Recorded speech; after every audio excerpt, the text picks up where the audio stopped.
Coming up on Nebraska Stories, inside a Colorado foundry with Willa Cather. Holocaust survivor Benny Hochman shares his story. The four seasons of an iconic river set to music. And the faces of Nelson immortalized in stone.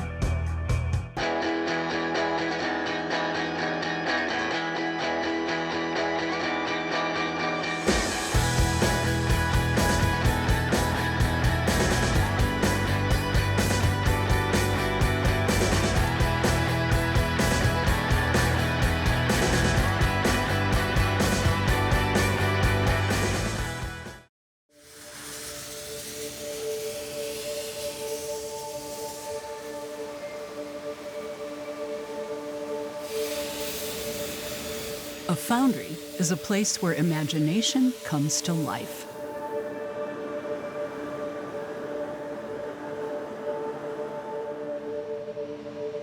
I walked into the space and there she was. And I know her so intimately. It's almost like going into a dinner party and seeing an old friend, and it just zoomed right in, right across the space. Omaha sculptor Littleton Alston has been imagining Willa Cather ever since he won the commission to create her in bronze. Today, she awaits her final transformation in Loveland, Colorado. And today, of course, is just moving to patina. It brings the piece to life. It'll go down dark and it'll come back up. And it's going to warm it up. And it'll be the finished work of what you will see. It all began when the Nebraska legislature voted for two new statues to represent Nebraska in Statuary Hall at the U.S. Capitol. Two new heroes. Ponca Chief Standing Bear, who went to court to prove he was a person under the law. And Willa Cather, whose novels created a new vision of the American frontier.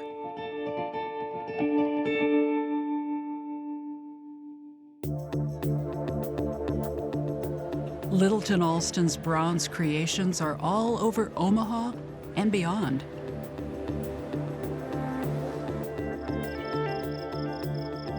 But Willa Cather is his most important commission yet. First, he had to get to know her. I look at each of the images and just to sort of get a sense of her, but also just to make sure that because I sculpt from the inside out, that everything is there. So I'm not making a doll. I'm actually making a human form.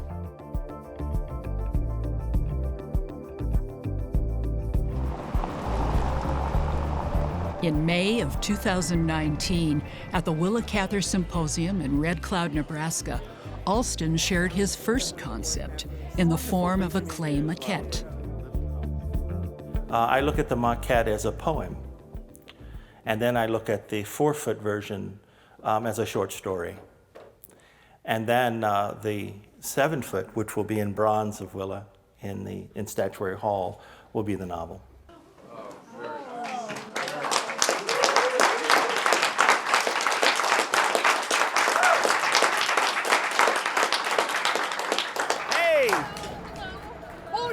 Buongiorno. 3 months later, in his Omaha studio, the poem has become the short story. Okay, here it is.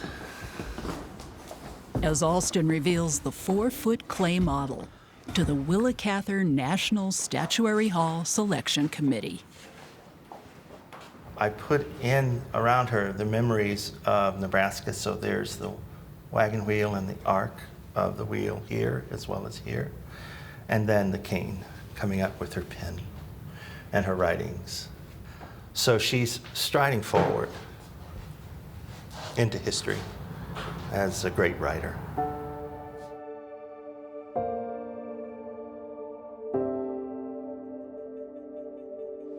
More than 2 years later, Willa Cather is reborn in fire and molten bronze, emerging piece by piece at the Colorado Foundry.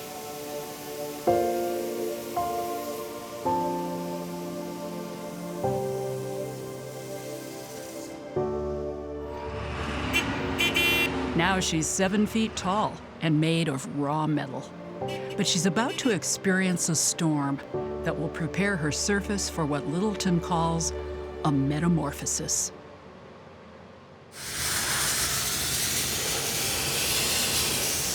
Fine grains of sand prepare the hard metal surface to absorb color and texture.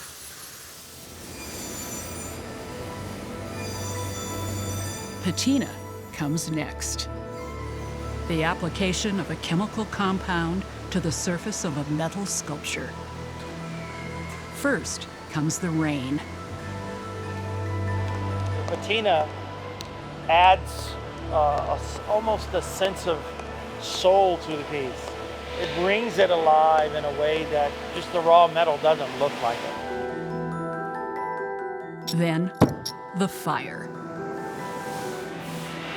It's like an adrenaline rush, and it's beautiful to see it. The heat and the fire and just the way in which it becomes almost a primal emergence of a form. It's just astonishing. It's almost like we're pulling it out of this cradle, right? And it's just, it's coming alive right in front of you.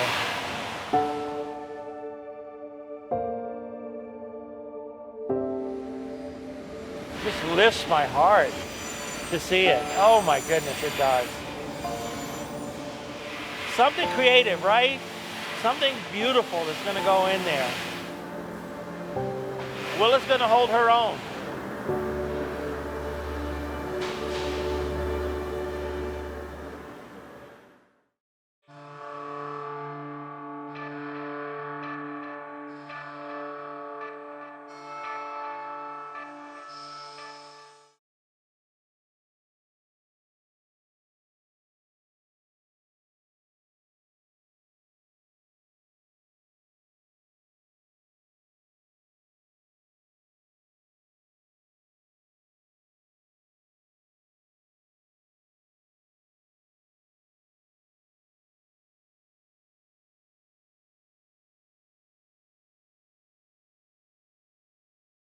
My father was a big fellow. He's about 6'4", strong. And my mother was a 5 foot barely, and 100 pounds probably or less. And then I had an older brother, and myself, and a younger sister. My parents were in business. My father was a baker, and he owned a little old bakery, and he had a few people working for him. About twice a year, he would put on a little party, invite a bunch of friends, make a bunch of homemade brew, and some homemade wine, and take a porker and a lamb side by side, all dressed up and seasoned, and stick it in the baker oven and bake them together. And the friends come around and rip the meat off and drink the little wine and beer and sing. Singing was always loud singing, And my mother would play the piano, and they would have a ball. Warfare. These pictures of the preparation for attack and later the actual combat were all made by German frontline cameramen. Therefore, they stress Nazi superiority. Success is unimpeded as Hitler's divisions move against outnumbered Polish defenders. When they came after us, my brother and myself, and they loaded us up in those boxcars. And when we talk about boxcars, you had to be anybody that had to be ever in Europe to see the size of them. They're so much smaller than you see in America, And they would shove 100 of us in there. And to this day, I don't know how many days and nights we were in there traveling, and the boxcar never opened up. No food, no drink, no nothing. Until we finally arrived in this place that I really didn't know what this place was, And that was Auschwitz. Auschwitz was taken over, and it used to be an old military base or something. That's why the kind of brick buildings, that's old Auschwitz.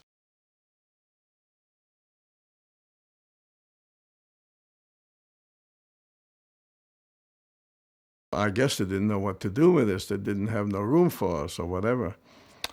And that's when I lost my brother, because he got sick right away, diarrhea, terribly bad. And he couldn't be propped up even to stand up when they wanted us to line up to be counted. There was no place to go. The barbed wire already was energized. And when we could not prop him up, me and my other friends, prisoners there, they shot him beside my feet. I think that was the killer to me too. I mean, right there, it just hurt me terrible bad, because I was so close to him, and he was my pride, an officer in the military, and strong and handsome and everything, and loved him. And when they killed him, the good Lord must have wanted me to live, because when they segregated us, picked us over like cattle, lined us up, and you go right, you go left, and when I went to the left and the others went to the right, the ones that went to the right was marched off, and there's a forest right close by there. Auschwitz is circled by a forest, you might say. And you could hear the machine guns, the fire, all those people were killed right there and then and buried in mass graves. And the ones that went to the left, like myself, received our numbers, tattooed in my left arm. And I then decided, I just saying to myself, I'm going to live, I'm going to survive.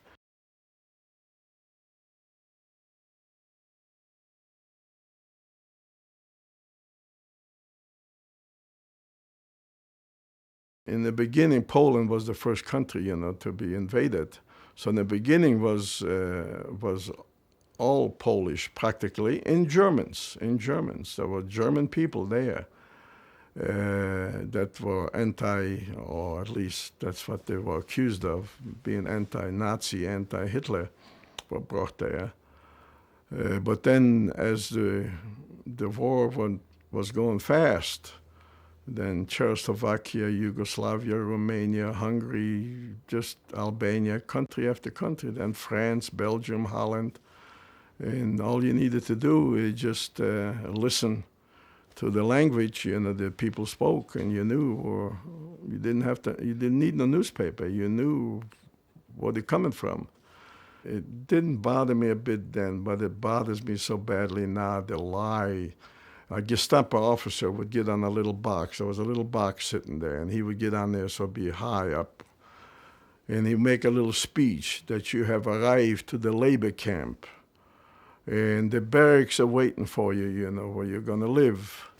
But you're all lousy, dirty. You got to be clean first.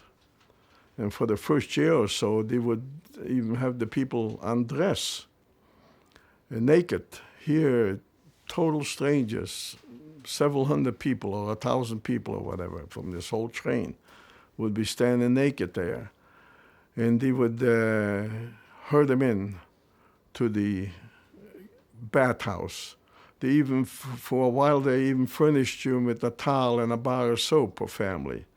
But once they got in there, there was no shower or nothing, no bath. The door was closed and the gas come down from the ceiling. And many a times, 20 minutes or half an hour, the floor would open up. And me and 3 other men and several other groups just like it, they called us the Commandos, we would be working under the gas house to pick up the bodies when they were gassed, and the floor would open and drop to the cellar or to the below. And we would pick up the bodies and throw them on the wagons. Our life depended on that we did not throw a body on there with rings on the fingers, gold in the mouth, or hair on the head, especially women, in those days, long hair. That was all sheared off, and great big gunny sacks we had. We filled the gunny sacks full and with hair, knocked the teeth out, put a little box hanging on the side of this flat wagon, just like you haul hay or straw, on the farm, a ranch. And rings, you couldn't pull off the ring because the hand was twisted. We had this little hatchet, we took the finger and all. And then we would push the wagon over to the crematoriums and drop the bodies there and go back and get another load.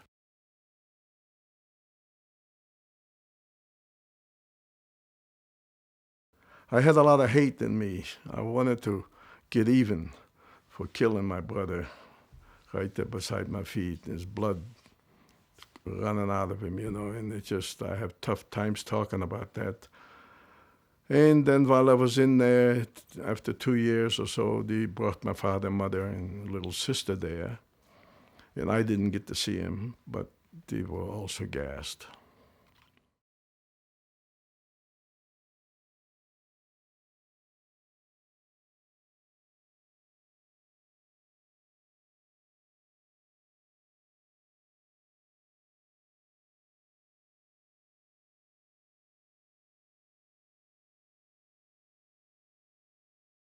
Camp was closed, and I laid there in the gutter next to the barrack. I don't know how I ended up there, but that's where I was. And when Charles Kinney and his orderly room man, a corporal, came in, and Charles saw me laying there, and he threw me a piece of hard candy out of the K ration, just hard as a rock, piece of chocolate. And I was so that I didn't even bother about picking it up. He became a dear friend, and he's told me that many a times. And I didn't bother. And he just got out of the Jeep and just picked me up. And later on, years, I thought I weighed 87 pounds, and he corrected me several times. No, you weighed 78 pounds. Tall as I am today, or maybe an inch taller. And he put me in the Jeep, and he says, I had enough. I saw enough. That's his words. And he drove out of there. And this is the man, my angel, the man that liberated me. And this is my other angel, Ed Townley, that brought me to this country. So I befriended every one of them became just very, very close to me, dear. The best medicine is American soldiers would come by and tap me on the head, tap me on the shoulder, leave me cigars, cigarettes, chewing gum, and but the smile and I think that gave me hope, life, and my mind started clearing, and I kept thinking, my gosh, this man's got the same color uniform as the guy just a few days ago was kicking me and hating me, and same color uniform, same color skin, same color, a little different insignias, different shaped helmet, but so I started falling in love with the American soldier, the GI.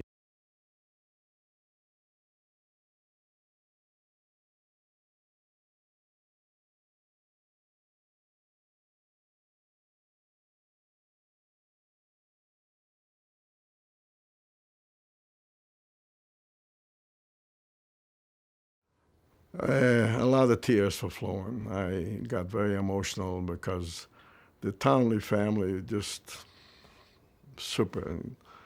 Grandma and Grandpa Townley just hugged me and they said, well, we have a large family. We just increased by one more.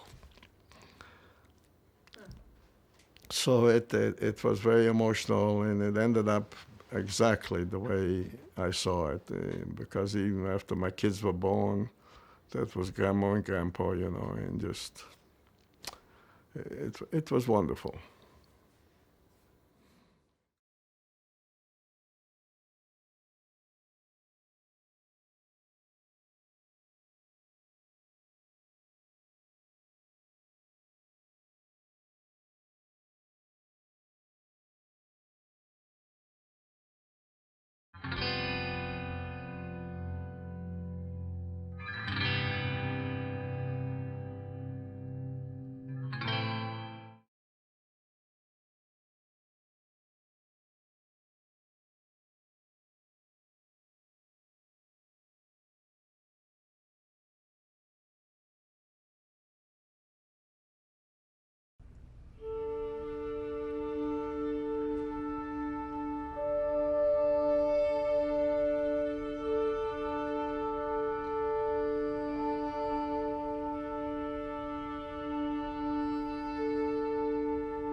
Watch more Nebraska Stories on our website, Facebook, and YouTube. Nebraska Stories is funded in part by the Margaret and Martha Thomas Foundation.